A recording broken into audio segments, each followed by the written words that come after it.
দীর্ঘ দেড় দশক ধরে ক্ষমতায় থাকলেও সাংগঠনিক সক্ষমতা বাড়াতে পারেনি আওয়ামী লীগ, বরং অনেক ক্ষেত্রেই দুর্বল হয়েছে দলের অবস্থা। দেশের সবচেয়ে বড় রাজনৈতিক দল হিসেবে একসময় সারা দেশে শক্তিশালী সাংগঠনিক কাঠামো থাকলেও এই মুহূর্তে অনেকটাই এলোমেলো অবস্থা। সরকারি চাকরিতে কোটা সংস্কার আন্দোলনকে কেন্দ্র করে উদ্ভূত পরিস্থিতি নিয়ন্ত্রণে ব্যর্থতার মধ্য দিয়ে স্পষ্ট হয়ে উঠেছে ক্ষমতাসীন দল ও তাদের সহযোগী সংগঠনগুলোর দুর্বলতা। বৈষম্য বিরোধী আন্দোলনরত ছাত্রদের জন্য এটা অনেকটা বড় ধরনের পাওয়া। অবিলম্বে পদক্ষেপ নেওয়ার আহ্বান জানানো হয়েছে জাতিসংঘের মানবাধিকার বিষয়ের প্রধানের কাছে। সম্প্রতি ইনফ্যাক্ট আজই হাইকোর্ট তার ভাতের হোটেল নিয়ে, জনাব হারুনের একটা ভাতের হোটেল আছে আমরা জানি, যেই যায় তাকে ভাত খাওয়ায়। যদিও কোটা আন্দোলনের সমন্বয়ক 6 সমন্বয়ককে সেই ভাতের হোটেলে নুডলস খাওয়ানো হয়েছে, সেটা প্রসঙ্গে হাইকোর্ট অত্যন্ত কঠোর মন্তব্য করেছে। এবং এই কঠোর মন্তব্যটা আমার মাথায় একটা নতুন প্রশ্ন জাগিয়েছে, হাওয়া কি তাহলে খুব দ্রুত পাল্টে যাচ্ছে? এই দৃশ্য দেখার পরে আসলে বাসায় বসে থাকার কারো কোনো সুযোগ নেই। আমাদের যার যার অবস্থান থেকে প্রতিবাদ করতে হবে এবং একজন আইনজীবী হিসেবে সেই কাজটি করার জন্য আজকে আমরা আদালতে এসেছি। প্রিয় দর্শক, আসসালামু আলাইকুম। নতুন একটি নিউজ ভিডিওতে আপনাদের জানাচ্ছি স্বাগতম। আজকের এই ভিডিওটি কোন বিষয় হতে চলেছে আপনারা কিন্তু ইতিমধ্যে জেনে গিয়েছেন এবং বুঝতে পেরেছেন। সেই সাথে গোলাম মাওলানা রনি সাহেব কী বলেছে এই বাংলাদেশকে নিয়ে, সেই বিষয়গুলো আজকের এই ভিডিওর মাধ্যমে আপনারা বিস্তারিত মাধ্যমে দেখতে পারবেন। তার জন্য ভিডিওটি স্কিপ না করে সম্পূর্ণ দেখবেন। সেই সাথে যে ভিডিওর অংশ বিশেষ দেখিয়ে ভিডিওগুলো শুরু করেছিলাম, সেই ভিডিও কিন্তু আপনারা বিস্তারিত মাধ্যমে একের পর এক দেখতে পারবেন। সম্মানিত দর্শক বন্ধুরা, বেশি কথা বলবো না, সরাসরি আপনাদের বিস্তারিত ভিডিওতে নিয়ে যাবো। বিস্তারিত ভিডিওটি দেখার আগে আপনাদের কাছে একটা রিকোয়েস্ট, যারা এখন এই চ্যানেল সাবস্ক্রাইব করে রাখেন, নিয়ে চ্যানেল সাবস্ক্রাইব করে পাশে থাকা বেল আইকনটি বাজিয়ে রাখুন। ইতিমধ্যে যারা সাবস্ক্রাইব করে দিয়েছেন সকলকে জানাচ্ছি অসংখ্য ধন্যবাদ। সম্মানিত দর্শক বন্ধুরা, যে ভিডিওর অংশ বিশেষ দেখে শুরু করেছিলাম, চলুন আমরা সেই দশক ধরে ক্ষমতায় থাকলেও সাংগঠনিক সক্ষমতা বাড়াতে পারেনি আওয়ামী লীগ, বরং অনেক ক্ষেত্রেই দুর্বল হয়েছে দলের অবস্থা। দেশের সবচেয়ে বড় রাজনৈতিক দল হিসেবে একসময় সারা দেশে শক্তিশালী সাংগঠনিক কাঠামো থাকলেও এই মুহূর্তে অনেকটাই এলোমেলো অবস্থা। সরকারি চাকরিতে কোটা সংস্কার আন্দোলনকে কেন্দ্র করে উদ্ভূত পরিস্থিতি নিয়ন্ত্রণে ব্যর্থতার মধ্য দিয়ে স্পষ্ট হয়ে উঠেছে ক্ষমতাসীন দল ও তাদের সহযোগী সংগঠনগুলোর দুর্বলতা। পদ পদবি ও বিভিন্ন নির্বাচন ঘিরে দলের অভ্যন্তরে চরম বিভক্তি তৈরি হয়েছে। প্রতিটি স্তরের এই গৃহবিবাদ ঐতিহ্যবাহী রাজনৈতিক দলটির সাংগঠনিক দুরবস্থার অন্যতম কারণ বলে মনে করছেন বিশ্লেষকরা। এনায়েত শাওনের প্রতিবেদনে বিস্তারিত জানাচ্ছেন আবিদ হাসান। আওয়ামী লীগে হাইব্রিড বা অনুপ্রবেশকারীদের প্রভাব বিস্তার, ত্যাগী নেতাদের অবমূল্যায়ন ও প্রভাবশালীদের একাধিপত্য বেড়ে যাওয়ায় তৃণমূল পর্যায়ে সংগঠন দুর্বল হয়েছে। অন্যদিকে দলীয় পদ পদবি ও নির্বাচনে মনোনয়ন নিয়ে দলের মধ্যে বিভক্তি বেড়েছে বলেও অভিযোগ রয়েছে। সেই বিভেদ আরও বেড়েছে বিগত জাতীয় সংসদ ও উপজেলা নির্বাচনে। দলকে চ্যালেঞ্জ করে অধিকাংশ ক্ষেত্রে স্বজনদের জয়ী করতে ভূমিকা রাখেন সংসদ সদস্যরা। অর্থের কাছে হার মেনেছেন দলের অনেক ত্যাগী ও তৃণমূল নেতা। আওয়ামী লীগের সভাপতিমণ্ডলীর সদস্য আব্দুর রাজ্জাক কালবেলার কাছে স্বীকার করেছেন দলের মধ্যে অবশ্যই কিছু বিভক্তি রয়েছে। এছাড়া খোঁজ নিয়ে জানা গেছে বিভিন্ন এলাকায় বর্তমান ও সাবেক এমপির মধ্যে যে দ্বন্দ্ব, সেটি আন্দোলনের প্রতিরোধে প্রধান অন্তরায় হিসেবে দেখা দেয়। ফলে কোটা সংস্কার আন্দোলনের সুযোগ নিয়ে রাজধানী সহ দেশের বিভিন্ন এলাকায় সহিংসতা কার্যকর প্রতিরোধ করতে পারেনি ক্ষমতাসীন দল। সহিংসতা নিয়ন্ত্রণে আসার পর দুর্বলতা কাটিয়ে দলকে চাঙ্গা করার লক্ষ্যে কেন্দ্রীয় নেতাদের উপস্থিতিতে ধারাবাহিক বৈঠক করে ঢাকা মহানগর উত্তর ও দক্ষিণ আওয়ামী লীগ। সেখানেও এই বিভেদ এতটাই স্পষ্ট হয় যে বৈঠকে যুবলীগ সাধারণ সম্পাদক মাইনুল হোসেন খান নিখিল ও ঢাকা মহানগর উত্তর আওয়ামী লীগের সাধারণ সম্পাদক SM মান্নান কোচির বাগযুদ্ধ হাতাহাতিতে গড়ায়। অপরদিকে এই ঘটনার পরপরই সংগঠন চাঙ্গা করার উদ্যোগ নিয়েছে ক্ষমতাসীন দল। এর অংশ হিসেবে মহানগর উত্তরের মোহাম্মদপুর থানার 27টি ইউনিট কমিটি ভেঙে দেওয়া হয়েছে। আওয়ামী লীগের সভাপতিমণ্ডলীর আরেক সদস্য শাহজাহান খান কালবেলাকে বলেন, দুর্বলতা তো আছেই, অস্বীকার করছি না। দীর্ঘদিন ক্ষমতায় থাকায় নেতাকর্মীদের মধ্যে আন্দোলন করার চেতনা নষ্ট হয়ে গেছে। বৈষম্য বিরোধী আন্দোলনরত ছাত্রদের জন্য এটা অনেকটা বড় ধরনের পাওয়া। যখন আমাদের দেশের শিক্ষা প্রতিষ্ঠানগুলোর শিক্ষকরা, আমরা যদি ধরি সারা বাংলাদেশে 1% শিক্ষক, তারা হয়তো কথা বলেছেন। তো এদের মধ্যে যারা কথা বলেছেন, ব্রাকের সাবেক শিক্ষক আসিফ মাহাতা, তাকে আবার ডিবি তুলে নিয়ে গেছে। তো হয়তোবা এই ধরনের ভয়ে শিক্ষকরা কথা বলে না। তবে আমাদের দেশের শিক্ষকরা, তাদের মেরুদণ্ড অনেকটা ঘাটতি থাকলেও আন্তর্জাতিক অঙ্গনে শিক্ষকদের মেরুদণ্ডটা অনেক সোজা। আজকে বাংলাদেশের ইস্যুতে সারা পৃথিবী থেকে এই কোটা সংস্কার আন্দোলনকে ঘিরে সৃষ্ট পরিস্থিতি নিয়ে উদ্বেগ জানিয়েছে পৃথিবীর বিভিন্ন দেশের বিশ্ববিদ্যালয় এবং শিক্ষা প্রতিষ্ঠানের সাথে যুক্ত শিক্ষাবিদ, লেখক এবং বুদ্ধিজীবীরা। আমাদের দেশের বুদ্ধিজীবীরা সবসময় ক্ষমতাসীন সরকারকে চাটে। আবার সেই সরকারের এটা কি ভুল হইল না সঠিক হইল, ঠিক কিনা? ঠিক ঠিক কথা বললেই এখন যুদ্ধাপরাধী, মুক্তিযুদ্ধের বিরুদ্ধে চেতনা, কিন্তু এই বুদ্ধিজীবীরা চেতনা বেচা অনেক খায় আর এটা আমরা দেখছি সারকে, জাফর সারকে। যাই হোক না, দেখেন ছাত্রদের আন্দোলন সঠিক দিকে তো হাইকোর্ট রায় দিছে, তো প্রথমে তোরা কেন বিবৃতি দিলি না? এখন আসেন কারা বিবৃতি দিছে। জাতিসংঘের মানবাধিকার হাই কমিশনার ফলকার টুর্ককে একটা চিঠি দিয়ে উদ্বেগ জানিয়েছে আপনার সারা বিশ্বের 140 জনেরও বেশি বিশিষ্ট ব্যক্তি স্বাক্ষরিত একটা চিঠি পাঠানো হয়েছে। একই সঙ্গে এই বিষয়ে অবিলম্বে পদক্ষেপ নেওয়ার আহ্বান জানানো হয়েছে জাতিসংঘের মানবাধিকার বিষয়ের প্রধানের কাছে। বিষয়টি নিশ্চিত করে সামাজিক যোগাযোগ মাধ্যমে আপনার একটা পোস্ট করেছেন লেখক অমিতাভ ঘোষ। চিঠিতে বলা হয়েছে বিক্ষোভে অংশ নেওয়া শিক্ষার্থী এবং অন্যদের হতাহত হওয়ার ঘটনায় তারা গভীরভাবে উদ্বিগ্ন। ওই ঘটনা কোনো গণতান্ত্রিক দেশে বিক্ষোভ প্রদর্শনের মৌলিক অধিকারই শুধু খর্ব করেনি, বরং বাংলাদেশ সংবিধানের 32 অনুচ্ছেদের অধীনে মানুষের জীবন ধারণের অধিকারের নিশ্চয়তাকে উপহাস করেছে। এই উপহাস স্বাধীনতার পরে সবসময় আমরা হইতে দেখছি। এছাড়াও আপনার বিচারবিহীন গ্রেপ্তার, শোকজ ছাড়াই আটক, আটক বা গ্রেপ্তার হওয়া ব্যক্তিদের আইনজীবীর সহায়তা পাওয়ার সুযোগ না দেওয়া, আহত করা, নির্যাতন, মানবাধিকার লঙ্ঘনের এমন ঘটনা থামাতে অবিলম্বে পদক্ষেপ নেওয়ার আহ্বান জানিয়েছেন বিশিষ্টজনেরা। এমন পরিস্থিতিতে জাতিসংঘের মানবাধিকার হাইকমিশনার হিসাবে ফলকার টুর্কের কাছে তারা এসব ঘটনা একটি স্বাধীন তদন্ত পরিচালনার জন্য চাপ প্রয়োগের অনুরোধ জানাচ্ছেন, যাতে এমন অবস্থার জন্য দায়ী ব্যক্তিদের জবাবদিহিতার আওতায় আনা হয়। এখন জাতিসংঘ তো আর ডাইরেক্ট কোনো কিছু কাজ করতে পারবে না, সরকারের অনুমতির ইস্যু আছে, যেহেতু বাংলাদেশ একটা সদস্য। তো চিঠিতে কারা স্বাক্ষর করেছে?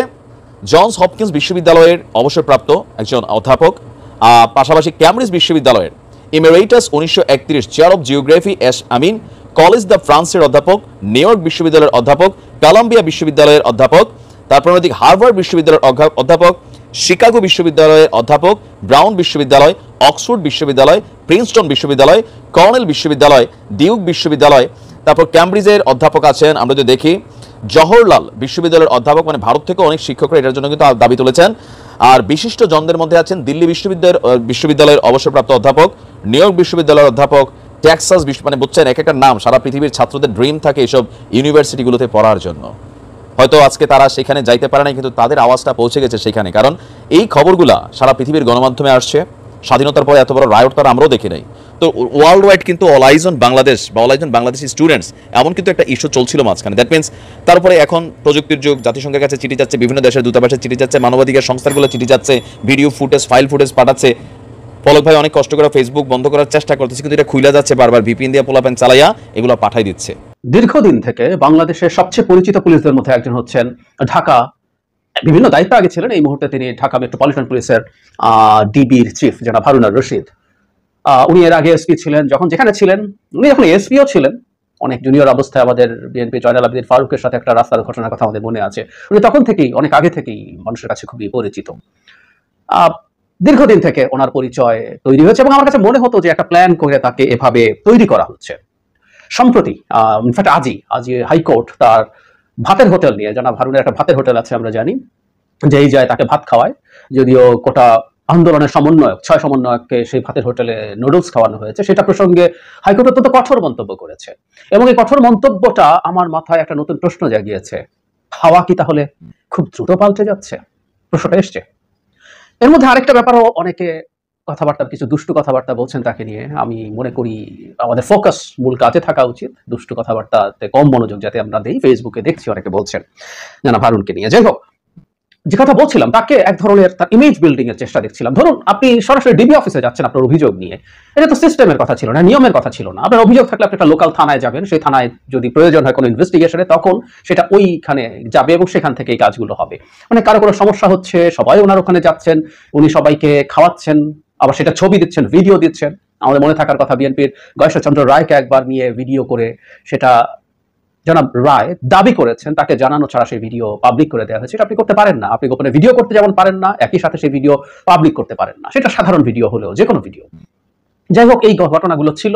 তো ওনার এই চর্চাটা আমাদের অনেকেরই চোখের সামনে পড়েছে। আমরা যেহেতু এই দেশে একদম স্যাটায়ারে অভ্যস্ত হয়ে গেছি, আমরা স্যাটায়ারই মূলত করেছি। জনাব হারুনের ভাতের হোটেল ট্রোল করেছি, নানান রকম মিম বানিয়েছি, তাকে দেখলেই এই ধরনের কথাবার্তা বলেছি। গতকালের ঘটনাটা আসলে একেবারে কাঁচা কাজ, ফালতু কাজ, তৃতীয় শ্রেণীর একটা কাজ হয়েছে, উদ্ভট কাজ হয়েছে, যে কোনো বিবেচনা আমরা বলি, আমরা সবাই কথা বলছি। আজ হাইকোর্টে এই ছাত্রদেরকে নিয়ে আলাপ উঠেছিল। আলাপ হওয়ার খুব জরুরি কারণ আছে, কারণ আমি গতকালই বলেছি এবং আমি দেখলাম যে আমাদের আইনজীবীরাও ঠিক এই কথাগুলো বলছেন, আপনি তাদেরকে কিভাবে তথাকথিত নিরাপত্তা হেফাজতে নেন? আপনি আটক করতে পারেন, আটক করলে আপনাকে 24 ঘন্টার মধ্যে কোর্টে দিতে হবে, এটা একদম আমাদের কনস্টিটিউশনে লেখা আছে। আর যদি না করেন তো নাই। এই কারণে আমরা দেখবো বহু সময় যখন আপনি কোর্টে প্রডিউস করতে যদি দেরি করেন, আপনি আপনার কাস্টাডিতে আছে এটা স্বীকার করতে চান না। উদ্ভট গল্প। ইভেন স্বরাষ্ট্রমন্ত্রী বলছেন যে তাদের নিরাপত্তাহীনতা আছে, তাদেরকে নিয়ে যাওয়া হলো, এবং তাদেরকে নিয়ে যাওয়া হলো তাদের বাবা মায়ের সাথে দেখা করতে দেওয়া হলো না, তাদের শিক্ষকদের সাথে দেখা করতে দেওয়া হলো না। মানে ওই যে বলছি, আমাদেরকে এত স্টুপিড মনে করে, এত স্টুপিড মনে করে, এবং হাতে বন্দুক আছে তাই তারা মনে করে যে কোনো কিছু করতে পারে। যাই হোক, আজ হাইকোর্ট এই প্রসঙ্গে তাদের এই শুনানি যখন চলছে, তখন বিচারপতি মুস্তাফা জামান ইসলাম বলছেন, আপনি ব্র্যাকেটে ডিবি প্রধান একজন ডিবি অফিসারের রুমে কাঁটা চামচ দিয়ে খাবার খাওয়াচ্ছেন, সেসবের ভিডিও সামাজিক যোগাযোগ মাধ্যম সহ বিভিন্ন মাধ্যমে ছড়িয়ে দিচ্ছেন, এটা কি জাতির সাথে মশকরা নয়? বাক্যটা খেয়াল করি, এটা কি জাতির সাথে মশকরা নয়? আপনাকে এসব কে করতে বলেছে? এভাবে জাতির সঙ্গে মশকরা করবেন না। হাইকোর্টের একজন বিচারক মুস্তাফা জামান ইসলাম বলছেন। মানে যারা হারুনকে একজন সুপ্রিম কোর্টের বিচারকের, হাইকোর্ট বিভাগ হোক, আপিল বিভাগের হোক, তার ওয়ারেন্ট অফ প্রেসিডেন্স অবস্থান অনেক অনেক উঁচুতে। কিন্তু বাংলাদেশে যা হয় আর কি, বাংলাদেশে ওয়ারেন্ট অফ প্রেসিডেন্স বিষয় না। বাংলাদেশে একজন সংসদ সদস্য প্রশাসনের সর্বোচ্চ বা পুলিশের সর্বোচ্চ পদ, আইজিপি বা সিনিয়র সচিবের চাইতে এক ধাপ উপরে থাকেন। কিন্তু আমরা জানি অতি নিচুতে থাকা 22-23 সম্ভবত 15-16 ধাপ নিচে থাকা একজন ডিসিও পাত্তা টাত্তা দেয় না এমপিদেরকে, আমরা জানি। কারণ এটা হ্যাডাম তৈরি হয়, কারণ এদেরকে দিয়ে সরকার ক্ষমতায় থাকে। ফলে একজন হাইকোর্ট বিভাগের বিচারক অনেক উঁচুর ব্যাপার হলেও একজন ডিআইজি হারুন আর রশিদ অনেক বড় কিছু। মানে সব ডিআইজি অনেক বড় কিছু, আর ডিআইজি হারুন আর রশিদ আরো অনেক বড় কিছু। আমরা বুঝি তার যে ধরনের দাপট উনি দেখান, দাপট নিয়ে চলেন, সেটাতেই খুব স্পষ্টভাবে বোঝা যায়। সবকিছুতেই উনি লিড করছেন। বিএনপি অফিসে কিছু করতে হবে, উনি লিড করছেন। যারা মির্জা ফখরুলকে গ্রেফতার করতে হবে, উনি করছেন। কোটা আন্দোলনের সবাইকে ধরপাকড় করতে হবে, উনিই করছেন। বাংলাদেশে পুলিশের এই শুধু এই বিভাগটাই আছে এইরকম। তো এইরকম একজন মানুষের বিরুদ্ধে হাইকোর্ট বক্তব্য দিচ্ছে, আমি এটা একটু ডিফারেন্ট ভাবে দেখতে চাই। তারা নিশ্চয়ই পারেন, নিশ্চয়ই বলতে পারেন, এবং একজন হাইকোর্টের বিচারকের অনেক অনেক ক্ষমতা আছে। কিন্তু এই যে বলা হলো এই সময়ে, আমি এটাকে একটু ভিন্নভাবেও দেখতে চাই। শুরুতে বলেছি, এটা কি পরিস্থিতি বা হাওয়া পরিবর্তনের একটা ইঙ্গিত? আমি মানি এখনো হয়তো কিছু হাইকোর্ট বিচারপতি আছেন যারা, বিচারক আছেন যারা তাদের সততা, তাদের ইন্টিগ্রিটি দিয়ে বিচার কার্য পরিচালনা করতে চান। কিন্তু 15 বছরে আমরা যেভাবে আওয়ামী লীগ নিয়োগ দিয়েছে, এর মধ্যে সেই ধরনের বিচারক আর এখন ক্ষমতায় আছে আমাদের মনে হয় না। কারণ এর আগে যারা নিযুক্ত হয়েছিলেন প্রায় সবাই আসলে মেয়াদ বা শেষ হয়ে যাওয়ার কথা, তাদের মানে চাকরির বয়সও শেষ হয়ে যাওয়ার কথা। অল্প কয়েকজন থাকতে পারে, যে কয়েকজন থেকে থাকবে তাদের পক্ষেও এই বৈরী পরিস্থিতিতে সঠিক বিচার করা কতটুকু সম্ভব সেটা আমাদের মানে মনে রাখা দরকার। আমি বহুবার উদাহরণ দিয়েছি যে একজন প্রধান বিচারপতি এস কে সিনহাকে ঘাট ধরে দেশ থেকে বের করে দেওয়া হয়েছিল, সেটার আস্ফালন করে যেন ফজলুল তাপস বলেছেন। তার মানে ওনাদের এটাকে হ্যাডাম যে একটা প্রধান বিচারপতিকে আমরা বের করে দিতে পারি। উনি নাকি আবার একটা ব্যারিস্টার, উনি এভাবে বলতে পারেন, এটা করলেও এভাবে বলা যায়। তার মানে আপনি দেখাতে চেয়েছেন, আপনি ক্রমাগত এই ভীতিগুলো উচ্চ আদালতের সামনে এনেছেন। কারণ কনস্টিটিউশনালি আর্টিকেল 116 অনুযায়ী লোয়ার জুডিশিয়ারি এখনো সরকারের কার্যত সরকারের অধীন, হায়ার জুডিশিয়ারি যেটা হাইকোর্ট সেটা সাংবিধানিকভাবে সরকারের নিয়ন্ত্রণের বাইরে আছে। কিন্তু তাহলে আপনি তাকে কন্ট্রোল করবেন কি দিয়ে? এক হলো আপনার মতো, আপনার একেবারে চেলাচামুন্ডা দিয়ে বিচারক নিয়োগ করে তাদেরকে সেই জায়গায় ভরে ফেলা, আর হচ্ছে ভীতি তৈরি করে যে দেখো এস কে সিনহা কি করেছে। সেখানে আজকে হাইকোর্টের একজন বিচারক যখন সবচেয়ে পাওয়ারফুল পুলিশ, সম্ভবত আমি আইজিপি বা অন্য কেউ ওনার চেয়ে বেশি পাওয়ারফুল বলে অন্তত আমাদের বাইরে থেকে মনে হয় না, বাইরে থেকে তা জানি না, মেবি ডিফারেন্ট, কিন্তু আমরা বাইরে থেকে আমাদের পারসেপশন হচ্ছে এরকম। তো তাকে যখন মশকরা করছেন বলা হয়, সেটা থামাতে বলছেন, এটাকে আমি একটু সিরিয়াসলি কগনিজেন্সে নিতে চাই, এবং এই কগনিজেন্সে নিয়ে আমি বলতে চাই হাওয়া পাল্টাচ্ছে এই রাইট, এই বক্তব্যটা। আন্দোলনকারী শিক্ষার্থীদের আজ একটা বিক্ষোভের কর্মসূচি ছিল। কেমন গেল সারা দেশে এই বিক্ষোভটা? আমি প্রাথমিকভাবে এটুকু বলে রাখি, আমি যা যা হয়েছে আমার কাছে সেটাকে খুবই সন্তোষজনক মনে হয়েছে। আমি টু বি প্রেসাইজ, আমি এতটা এক্সপেক্টও করিনি। সে প্রসঙ্গেই কথা বলবো, তার আগে আরো দুটো ইস্যু নিয়ে একটু কথা বলে রাখি। একটা হলো, আজও একটা তৃতীয় শ্রেণীর নাটক মঞ্চস্থ হয়েছে ফরিদপুরে। ওটার যে সমন্বয়করা জেলার আছেন তারা জেলে আছেন, কিন্তু পলিটেকনিক এবং কয়েকটা কলেজের স্টুডেন্টরা মিলে একটা প্রত্যাহারের ঘোষণা দিয়েছেন, এবং সেই প্রত্যাহারেও ডিবির ওসি বা অন্যান্য শাখার এসআই মিলে, মানে ডিবির ওসির প্রেজেন্সে, এটা অবশ্য তাদের অফিসে বা থানায় দেওয়া হয়নি, এটা প্রেস ক্লাবে দেওয়া হয়েছে, কিন্তু তারা উপস্থিত ছিলেন, গোয়েন্দা সংস্থা ছিল এবং বাইরে ছাত্রলীগ ছিল। মানে ফানি সব কাজ। অবশ্য বলা বাহুল্য, ডিবির যিনি সবচেয়ে প্রমিনেন্ট পার্সন জনাব হারুন যখন তৃতীয় শ্রেণীর এই নাটকটা করেছেন, বাকিরা তাকে ফলো করবেন। কিন্তু আমি দেখছি যে এটা নিয়ে চারপাশে এত কথার পরও সরকারের শিক্ষা হয়নি। আরেকটা গুরুত্বপূর্ণ ঘটনা ঘটেছে আজ, সেটা হলো মানবাধিকার লঙ্ঘনের জন্য লঙ্ঘনের তদন্তের জন্য একটা জাতীয় গণতদন্ত কমিশন গঠন করা হয়েছে। এখানে বিপুল প্রাণহানি, শিক্ষার্থীদের নির্যাতন, গুলি ও গণগ্রেপ্তার সহ নানা ঘটনায় সংবিধান প্রচলিত আইন ও মানবাধিকারের চরম লঙ্ঘনের অভিযোগগুলো তদন্তে জাতীয় তদন্ত কমিশন গঠন করা হয়েছে। এখানে যারা যারা সদস্য আছেন, এখানে সুপ্রিম কোর্টের আপিল বিভাগের সাবেক বিচারপতি মোহাম্মদ আব্দুল মতিন, আইনজীবী ও মানবাধিকার কর্মী সুলতানা কামাল, জ্যেষ্ঠ আইনজীবী জেডাই খান, জ্যেষ্ঠ সাংবাদিক আবু সাইদ খান, অধ্যাপক গীতিয়ারা নাসরিন, জ্যেষ্ঠ সাংবাদিক আশরাফ কায়সার, আইনজীবী অনিক আর হক, অধ্যাপক তানজিমউদ্দিন খান, লেখক ও গবেষক মহাবীর চা। খুবই পরিচিত মানুষ এবং বাংলাদেশের জনগণের অধিকারের জন্য তারা দীর্ঘদিন থেকে কাজ করছেন, এখনো করছেন এবং এই কোটা ইস্যুতে তারা খুবই সরব আছেন। এবং এটার হেড হচ্ছেন দুজন জয়েন্টলি, সুলতানা কামাল এবং বিচারপতি মতিন। আমরা বিচারপতি সুলতানা কামালকে চিনি, বিচারপতি মতিনকেও জানি। আমরা তাকে একজন খুবই উঁচু নৈতিকতার বিচারপতি হিসাবে চিনি। অনেক সময় তিনি অনেক এই ধরনের আমাদের গুরুত্বপূর্ণ ইস্যুতে কলাম লিখেছেন। প্রথম আলোর সাথে আমি ওনার ইন্টারভিউ পড়েছি। সো এই কমিশন যদি কাজ করতে পারে, যদি এই প্রশ্নটা এই কারণে বললাম যে কমিশন কাজ করতে পারবে কিনা, এটা একটা প্রশ্ন। যদি কাজ করতে পারে তারা ভালো কাজ করবেন, কারণ আমাদের বিচার বিভাগীয় যে তদন্ত কমিশন হয়েছে শুধুমাত্র মৃত্যুর তদন্তের জন্য, আমরা ওটুকু আসলে রিলাই করি না। আমাদের কোনো সিটিং জাজ সহিভাবে কোনো তদন্ত করবেন এই আশ্বাস, মানে এই রকম কোনো বিশ্বাস, আস্থা এদেশের জনগণের নেই। আমরা আশা করি এবং আমাদের যদি এই সব তদন্তে কোনো রকম সাহায্য করার থাকে, আমরা যেন এই কমিটিকে সাহায্য করি। এটা আমাদের জন্য একটা গুরুত্বপূর্ণ কাজ, আমরা সেভাবেই যেন দেখি। এবার সারাদিনের কর্মসূচি নিয়ে কথা। আমরা আজকে খেয়াল করেছি দেশের বাইরে, দেশের বিভিন্ন জেলায় এবং ঢাকা শহরেও বিভিন্ন জেলায়, রাজশাহী ইউনিভার্সিটিতে খুব বড় ধরনের একটা প্রটেস্ট হয়েছে, তারাই সম্ভবত ইনিশিয়েট করেছেন বড় স্কেলে। বরিশালে হয়েছে, সিলেটে হয়েছে, ঢাকার বিভিন্ন জায়গায়, ধানমন্ডিতে, সায়েন্স ল্যাবে, পল্টনে, মিরপুরে, ইসিবি এলাকায়, তারপরে উত্তরা এলাকায়, বিভিন্ন জায়গায়, আজও নোয়াখালী জেলায়, এরকম অনেকগুলো জেলায় এসেছে। তবে হ্যাঁ, আন্দোলন আমরা যেরকম একটা ওভারওয়েলমিং উপস্থিতি কিছুদিন থেকে দেখেছি, পার্টিসিপেশন দেখেছি, অতটা হয়নি, বেশ কম ছিল। কিন্তু আমি আজ সকালে যে ভিডিওটা করেছিলাম সেখানে বলেছিলাম এই প্রেক্ষাপটটা এই রকম, যেখানে মারাত্মক রকম ক্র্যাকডাউন চলছে, এখনও রাস্তায় সেনাবাহিনী আছে। আজ একটা গ্যাপ ছিল কারফিউর, যে সময়টা তাদের মুভমেন্ট ছিল তখন কারফিউ ছিল না, কিন্তু তখনও সেনাবাহিনী মাঠে ছিল এবং প্রতিদিন রাতে ব্লক রেড করা হচ্ছে। প্রথম কথা, সেই মুভমেন্ট যারা করেছেন তাদের হাজার যারা মারা গেছেন তারা তো নেই আর দুনিয়াতে, হাজার সংখ্যাটা 10-15 হাজারের মতো হবে, 10 হাজারের বেশি অ্যাটলিস্ট আহত। ঢাকা শহরেই সম্ভবত আহত 6 হাজারের বেশি। তো সারা দেশে মনে হয়, ঢাকা শহরেও না, আসলে ঢাকা শহরে 2-3টা হসপিটালের একটা ডেটা দেখেছিলাম, ঢাকা শহরেরই আহতের সংখ্যা হয়তো 10 হাজারে গিয়ে ঠেকবে, সারা দেশে আরও অনেক বেশি।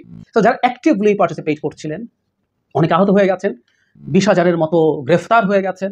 সুতরাং এই আতঙ্ক চারদিকে চলছে, এর মধ্যে মাঠে সেনাবাহিনী আছে, এর মধ্যেও সাহস করে তরুণরা নামছেন এবং আজও বেশ কয়েকজন গ্রেফতার হয়েছেন সারা দেশে বিভিন্ন জায়গায়।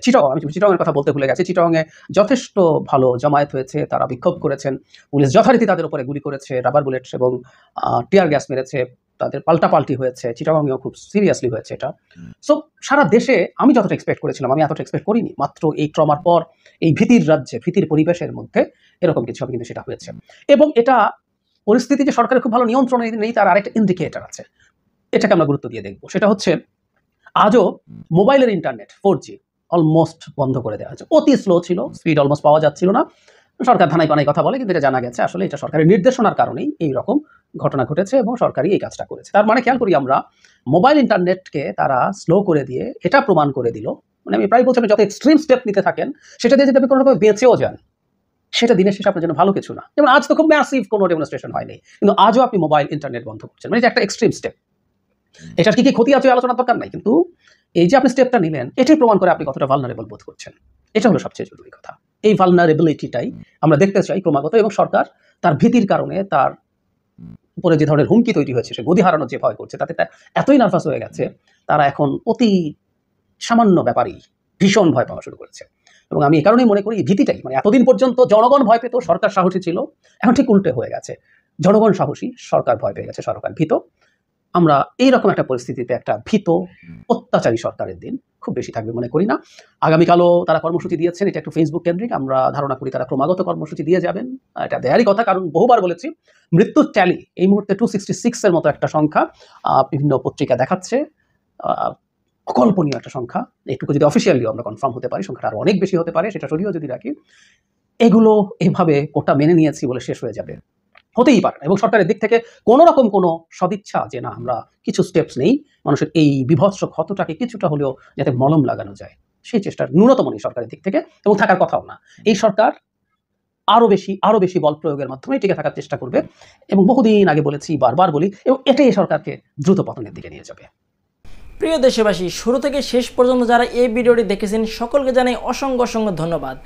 যারা এরকম নিউজ ভিডিও পেতে পছন্দ করেন তারা অবশ্যই এই চ্যানেলটি সাবস্ক্রাইব করে পাশে থাকা বেল আইকনটি বাজিয়ে দিবেন। যারা এখন এই ভিডিওটি শেয়ার করেননি, এই ভিডিওটি দ্রুত শেয়ার করে সকলকে দেখার সুযোগ করে দিন। আজকের মতন এই পর্যন্ত, দেখা হচ্ছে পরবর্তী কোনো ভিডিও নিয়ে ইনশাল্লাহ।